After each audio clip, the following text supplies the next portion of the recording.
ہمارے چینل پر آپ سب کو خوش آمدید۔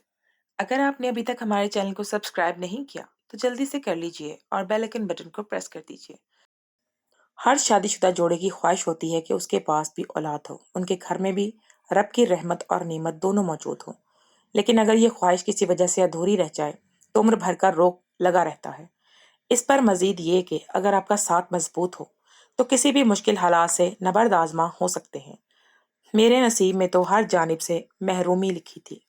میرا نام رباب ہے، میری شادی کو 10 سال ہونے والے تھے، لیکن میری گود خالی تھی، اور یہ ایک ایسا درد ہے جو صرف عورت ہی سمجھ سکتی ہے۔ عورت ہی عورت کے اس درد سے واقف ہو سکتی ہے۔ ایسا نہیں ہے کہ اولاد کی کمی کو مرد محسوس نہیں کرتا، لیکن اس کے پاس دل لگانے کے ہزار طریقے ہوتے ہیں۔ گھر سے باہر، کبھی دوستوں میں تو کبھی دفتر میں، کبھی کسی دوسری سرگرمی میں مصروف ہو کر وہ خود کو اس سوچ سے نکال لیتا ہے، کبھی اتنی گہرائی سے اس درد کی شدت کو محسوس نہیں کرتا۔ لیکن عورت جو دن رات گھر کی چار دیواری میں رہتی ہے، وہ چاہ کر بھی خود کو اس سوچ سے آزاد نہیں کروا پاتی، اور ہر وقت ایک وہ التجائیہ کیفیت کے لیے دعا کے لیے ہاتھ اٹھائے رکھتی ہے۔ بچے کی کسک اسے مارنے لگتی ہے، اور کچھ ایسا ہی حال میرا بھی تھا۔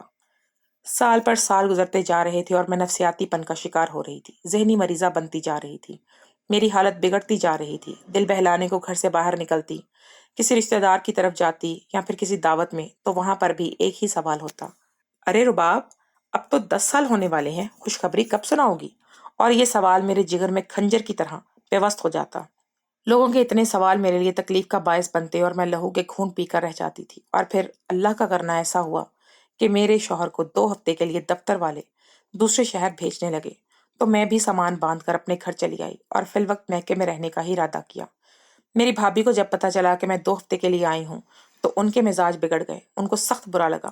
مجھے دیکھ کر ہی ان کے چہرے کے تاثرات بگڑ گئے تھے، لیکن بھائی کی وجہ سے وہ خاموش تھی، وگرنہ کبھی نہ بخشتی مجھے۔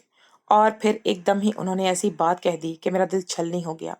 مذاق مذاق میں وہ ہنس کر کہنے لگی کہ ارتضیٰ دفتر کی وجہ سے دوسرے شہر نہیں گئے ہیں، بلکہ وہاں ارتضیٰ نے شادی رچا لی ہے۔ اب دیکھنا تمہیں چھوڑ کر ہر دوسرے دن، تھوڑے دن بعد ہی وہ دوسرے شہر کا رخ کر لیا کرے گا۔ ارے یہ دفتر، یہ شہر جانا، یہ سب تو دکھاوا ہے۔ دکھاوا جان بوجھ کر کیا جاتا ہے، اور جان چھڑا لی ہے تم سے تمہارے شوہر نے۔ بھابھی کے اس مذاق پر میں انگاروں پر لوٹنے لگی تھی۔ خواب میں بھی ارتضیٰ کو کسی دوسری عورت کے ساتھ بانٹنا میرے لیے ممکن نہیں تھا، ایسا گمان بھی مجھے نہیں کرنا تھا۔ بھابھی جیسے ہی اٹھ کر گئی، میں زاروں کی طرح رونے لگی۔ میری اماں نے مجھے روتے دیکھا تو کہنے لگی: تو کہاں اپنی بھابھی کی باتوں کو دل پر لگاتی ہے، وہ تو بس یوں ہی کہہ رہی ہوگی، پاگل، دل پر نہ لے۔ لیکن یہ بات بھی ٹھیک ہے کہ کب تک تیرا شوہر بغیر اولاد کے تجھے برداشت کرے گا؟ اولاد کے لیے کچھ تو کرنا ہوگا، اولاد کے لیے سب کچھ کرنا پڑتا ہے نا؟ یوں ساری عمر وہ بغیر اولاد کے سکھ کے تو نہیں گزار سکتا نا، کوئی فیصلہ تو وہ لے گا ضرور۔ میں نے اماں کے آگے ہاتھ جوڑے اور کہا: اللہ کے واسطے مجھے کسی عامل کے پاس چلنے کو نہ کہنا، ان جھوٹے عاملوں کے چکر میں تم ہی کاٹو، مجھ سے نہیں کٹتا یہ چکر، اور نہ ہوگا یہ سب کچھ۔ مجھے اس سب کے لیے مجبور نہ ہی کرنا تو بہتر ہے۔ میں پہلے ہی بہت پریشان ہوں اماں، پہلے بھی تمہاری باتوں میں آ کر 5,000 نہیں 50,000 روپے گوا چکی ہوں، پانی کی طرح پیسہ بہایا، لیکن اولاد نہیں ہوئی۔ میری خواہش ابھی بھی ادھوری ہے اماں۔ البتہ جب ارتضیٰ کو پتہ چلا تو وہ بہت غصہ ہوئے کہ یہ جھوٹے عامل کچھ نہیں کرتے۔ اماں خاموش ہو گئی اور کہنے لگی: میں تو تیری ہی بھلائی کے لیے تجھے لے کر گئی تھی، تیرا ہی بھلا سوچا تھا، وگرنہ مجھے کیا پڑی ہے در در جا کر یوں ذلیل ہونا۔ لیکن خیر، اگر تو کسی عامل کے پاس نہیں جانا چاہتی تو ہم کسی ڈاکٹر کو دکھا لیتے ہیں، تیرا چیک اپ کرا لیتے ہیں۔ شہر میں ڈاکٹروں کی بھرمار ہے، کوئی نہ کوئی تو تجھے تیرے مسئلے کا حل بتا ہی دے گا۔ اللہ کے گھر میں دیر ہے اندھیر نہیں، مایوس نہیں ہوا کرو۔ اور ابھی ارتضیٰ کے آنے میں 2 ہفتے ہیں، کیا پتا کوئی اچھا ڈاکٹر مل جائے اور تیرا علاج اچھے سے ہو جائے، تیری مشکل آسان ہو جائے۔ اماں کی یہ بات مجھے کچھ اچھی لگی تھی۔ ڈاکٹر کو دکھانے میں کوئی حرج نہیں تھا، بہت سارے لوگ ڈاکٹروں سے کامیاب علاج کرواتے ہیں اس مسئلے کا۔ البتہ اب میں کسی جھوٹے عامل اور پیر کے چکر میں نہیں پھنسنا چاہتی تھی، یہ تو صرف پیسے کا ضیاع تھا۔ شام تک میں یوں ہی اداس بیٹھی رہی تو اماں کہنے لگی: اب یہاں آئی ہے تو چل رشتہ داروں کے گھر چلتے ہیں، میل ملاقات ہو جائے گا، چل آ ذرا میرے ساتھ چل۔ اماں کے زبردستی کرنے پر میں ان کے ساتھ خالہ کے گھر چلی گئی۔ خالہ کی کرایہ دارنی بھی خالہ کے ساتھ ہی بیٹھی تھی۔ خالہ نے مجھے چھوٹتے ہی پہلا سوال یہی پوچھا کہ کیا بات ہے اتنے عرصے بعد اماں کے گھر آئی ہو، کہیں ارتضیٰ چھوڑ کر تو نہیں چلا گیا؟ خالہ کے اس انداز نے میرے دل کو نشتر چبھو دیے تھے۔ اماں نے غصے میں خالہ سے کہا: کیوں بدفالے نکالتی ہے میری بچی سے، محبت سے تجھ سے ملنے آئی ہے، تو ऐसी बात कर रही है, क्यों मेरी बच्ची का दिल दुखा रही है? ऐसा ऑल फॉल बोल के तुझे पता तो है कि वो इर्तजा के लिए कितनी हसास है। खाला ने फौरन मुझे सीने से लगाया और कहने लगी, अरे मैं तो फिक्र में कह रही हूँ, बेचारी बेऔलाद है, हर वक्त यही फिक्र सताती है कि कहीं इसका शौहर इसे छोड़ ना दे। खैर हमारी बच्ची का तो इसमें कोई कसूर नहीं है, ये तो रब की देन है। खाला झूठ मूठ के आंसू बहा रही थी, मैं ये बात अच्छे से जानती थी, अपने सिवा तो वो किसी भी के साथ मुखलिस नहीं होता ना कोई, इसीलिए मैं रिश्तेदारों से बहुत दूर रहती थी। लेकिन अम्मा के इसरार पर यहाँ चली आई थी और अब पछता रही थी अम्मा की बात मानकर। खाला की किराएदार ने शबनम ने मेरी तरफ देखा और कहने लगी, तुम्हारी औलाद नहीं है? इसकी इस बात पर मुझे गुस्सा आ गया। मैंने घूर कर उसे देखा तो कहने लगी, अरे मैं तो इसलिए पूछ रही हूँ कि तुम्हारी मदद कर सकूं, तुम्हारा कोई भला कर सकूं। अगर तुम बे औलाद हो तो मैं एक डॉक्टर को जानती हूँ, क्या ही खूब इलाज करता है, अच्छी अच्छी औरतों को हामला कर दिया है इसने। अरे जाने कितनों की गोद खाली थी जो अब औलाद के सुख देख रहे हैं। डॉक्टर के नाम पर मैं चौंक गई और कहा कि कौन से डॉक्टर हैं, कैसे इलाज करता है वो कहने लगी कि दरअसल मेरा ताल्लुक एक गांव से है और वो डॉक्टर हमारे ही गांव का है। पढ़ लिख कर शहर में ही इसने अपना क्लिनिक खोल लिया, लेकिन मेरी सालों की जान पहचान है, इसीलिए मुझे मालूम है कि वो मुझ बहुत अच्छा इलाज करता है और इसके पास इस मसले का बेहतरीन हल है। आज तक जिसका भी इलाज किया है वही खुश होकर गया है।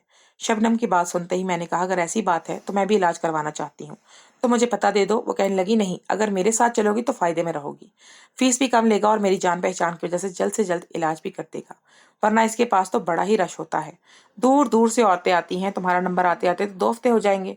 बेहतर है मेरे साथ ही चलो, ताकि तुम्हारा ज्यादा पैसा और वक्त दोनों ही जाया ना हो और खर्च होने से बच जाए। शबनम की ये बात सुनकर मुझे उम्मीद की एक किरण दिखाई दे रही थी। अगर इसके पास इतना रश होता था, इतनी औरतें आती थी, तो यकीनन इसके हाथ में शिफा होगी। मैंने दिल ही दिल में इरादे बांध लिए कि अब तो मैं यहीं से इलाज करवाऊंगी। मैंने शबनम से कहा, ठीक है, कब लेकर चलोगी? अभी चलते हैं, मुझे आज ही अभी से अपना इलाज शुरू करवाना है। मेरी बात पर शबनम हंसी और कहने लगी, जरा सब्र रखो, हम जाएंगे जरूर, लेकिन इस पे पहले अपॉइंटमेंट लेना पड़ता है। मैं खुद फोन करके तुम्हारे बारे में बात करती हूँ, तो मुझे अपनी सारी डिटेल्स बता दो, फिर मैं वक्त लेकर तुम्हें ले चलूंगी। तुम बस अपनी सारी मालूमात मुझे दे दो। मैंने उसे बता दिया कि मेरी शादी को 10 साल होने वाले हैं, मेरे शौहर बिल्कुल ठीक हैं, इसकी रिपोर्ट्स भी ठीक है, मेरी ही अपनी रिपोर्ट्स ठीक नहीं है, लेकिन पता नहीं क्यों फिर भी मुझे हमल नहीं होता, जबकि डॉक्टर का कहना है कि हम दोनों मियाँ बीवी में कोई मसला नहीं है, फिर भी न जाने क्यों औलाद नहीं है मेरे पास। अगर मुझे कोई बीमारी होती या बांझपन होता तो मैं खुद अपने शौहर से अलहदा हो जाती, लेकिन जब मुझे कोई मसला है ही नहीं, तो फिर शौहर को छोड़ने का कोई फायदा भी नहीं है। कोई माकूल वजह भी तो समझ नहीं आती कि आखिर क्यों मुझे हमल नहीं ठहरता। सारी बात सुनकर शबनम कहने लगी, बस तुम अल्लाह पर भरोसा रखो, यकीन रखो बस, और देखो कैसे तुम्हारा इलाज होता है। शर्त यह है पूरे यकीन से जाना और अपना इलाज करवाना, क्योंकि यकीन के बगैर कोई दवा भी काम नहीं करती। ये कहकर वो एक कोने में चली गई और काफी देर तक फोन पर बात करती रही और फिर मेरे पास वापस आकर कहने लगी, तुम्हारे लिए बड़ी खुशखबरी है, डॉक्टर साहब कल ही अमेरिका से लौटे हैं और अभी ये बात उनके मरीजों को मालूम नहीं है। दरअसल इन्हें 1 हफ्ते बाद आना था, मगर वो पहले ही आ गए। क्लिनिक तो हफ्ते बाद ही खुलेगा। तुम चाहो तो मैं तुम्हें हफ्ते के बाद ले चलती हूँ, अगर जल्दी है तो फिर कल ही मेरे साथ चलो, मैं तुम्हें इनके बंगले पर ले चलूंगी।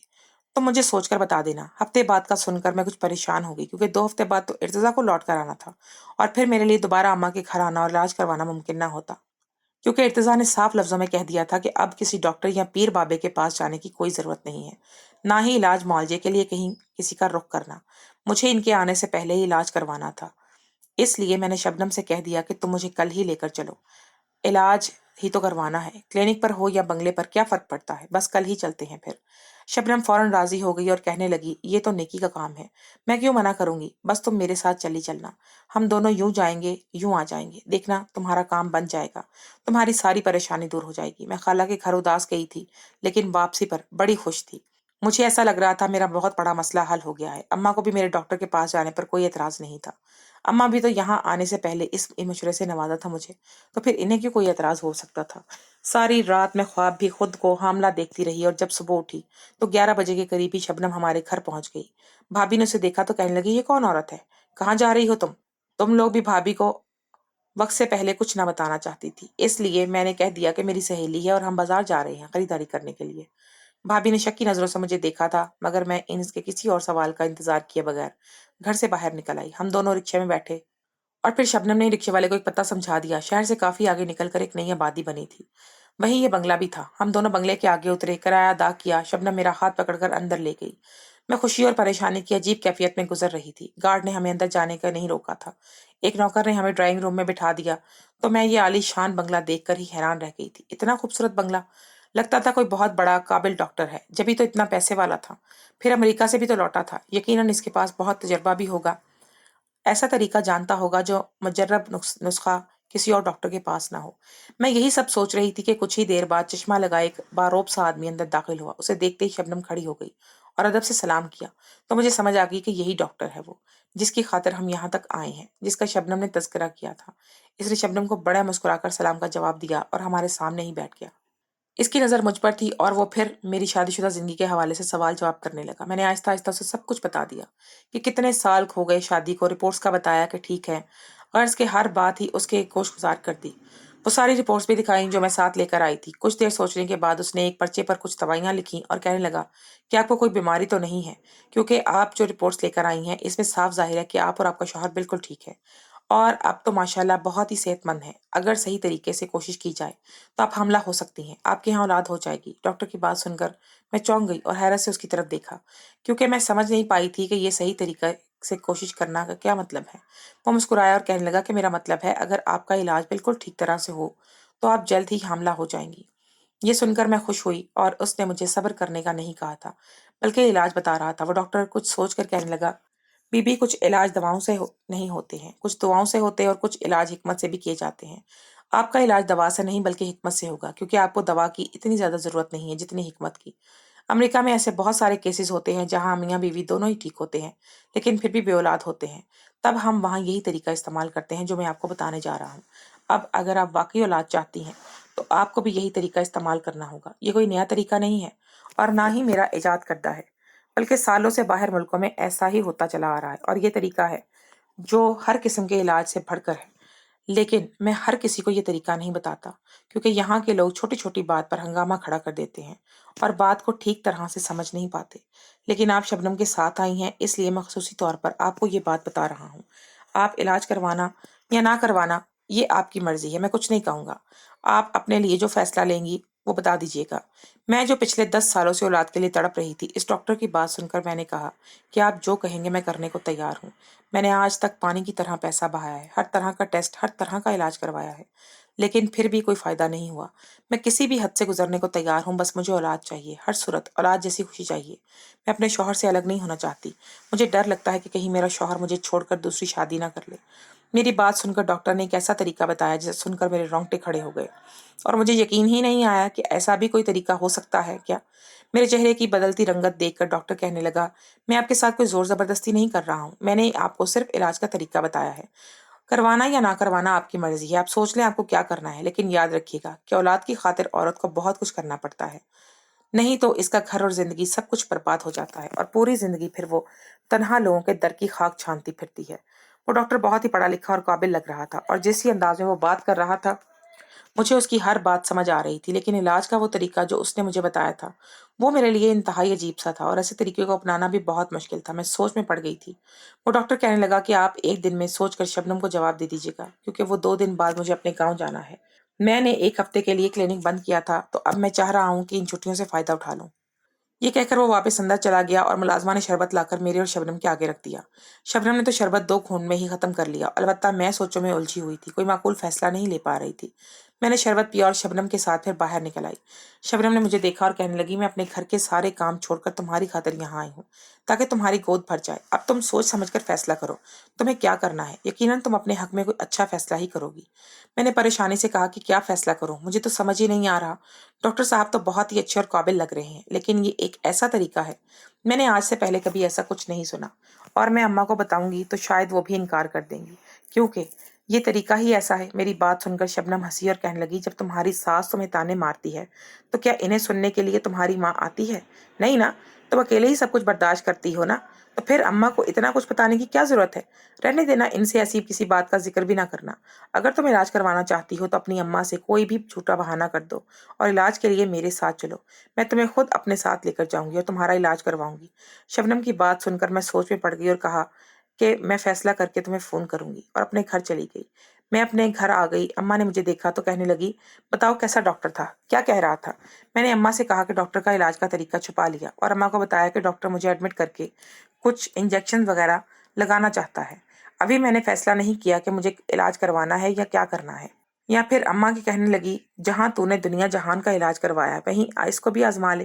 میں نے اماں سے کہا کہ اگر میں دن کے وقت جاؤں گی تو بھابھی کو کھوج لگ جائے گی۔ میں سوچ رہی ہوں کل رات خاموشی سے جا کر ہسپتال میں ایڈمٹ ہو جاؤں اور پھر صبح ہی صبح واپس آ جاؤں گی۔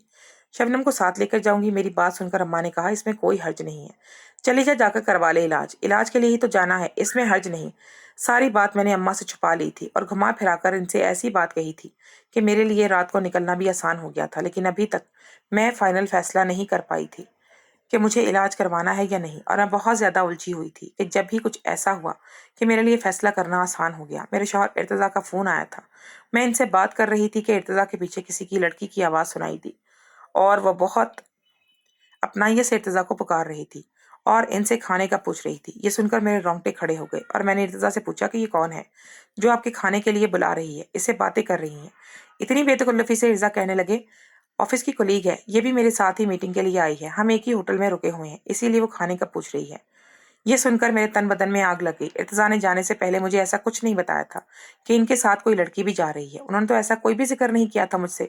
جب میں نے اس لڑکی کے حوالے سے زیادہ سوال جواب کیے تو ارتضیٰ غصے میں آ گئے اور کہنے لگے، لگتا ہے تمہارا دماغ خراب ہو گیا ہے، چھوٹی چھوٹی بات پر سوالوں کی دکان بن جاتی ہو، تمہیں تو بس شک کرنے کی عادت ہے۔ یہ کہہ کر ارتضیٰ نے غصے میں فون رکھ دیا اور پل بھر میں ہی میں نے فیصلہ کر لیا کہ میں ہر حال میں ان کے بچے کی ماں بن کر رہوں گی۔ اب مجھے یہ کرنا ہوگا، وہ میرے اپنے حصے کی توجہ اوروں کو نہیں بانٹ سکتے۔ ارتضیٰ کے فون رکھنے کے بعد میں نے شبنم کو فون ملایا اور کہا کہ ٹھیک ہے، میں کل تمہارے ساتھ رات میں چلنے کو تیار ہوں، بس اماں کو کچھ نہ بتانا اور خاموشی سے مجھے لے جانا۔ وہ مان گئی اور کہنے لگی، ٹھیک ہے، میں آ جاؤں گی۔ اور پھر اگلی رات وہ وعدے کے مطابق 8 بجے ہی میرے گھر آ گئی۔ ہم دونوں نے رکشہ کیا اور گھنٹے بعد ہم اس بنگلے پر ہی پہنچ گئے۔ ڈاکٹر نے شبنم کو علیحدہ کمرے میں بٹھا دیا اور مجھے اپنے ساتھ لے کر چل پڑا۔ ہم پیچھے کی طرف بنے ایک چھوٹے سے فارم جیسے حصے میں پہنچ گئے تھے۔ اس ڈاکٹر نے مجھے ایک گولی دی اور کہا کہ یہ کھا لو، اس کے بعد بس تمہیں ساری رات یہیں گزارنی ہے سو کر۔ میں نے وہ گولی کھا لی اور اس فارم میں بنے سفید گھوڑے کے پاس ہی بیٹھ گئی۔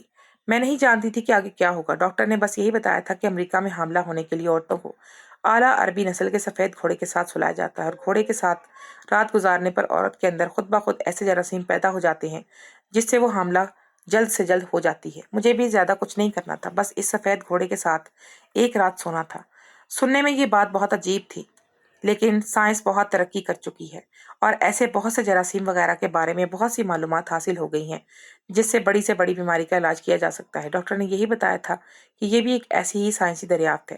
سننے میں کچھ عجیب ضرور ہے، لیکن اس کا رزلٹ میں نے خود دیکھا ہے۔ ڈاکٹر کی بات پر یقین کر کے میں بھی اس تجربے کو کرنے کے لیے یہاں چلی آئی تھی۔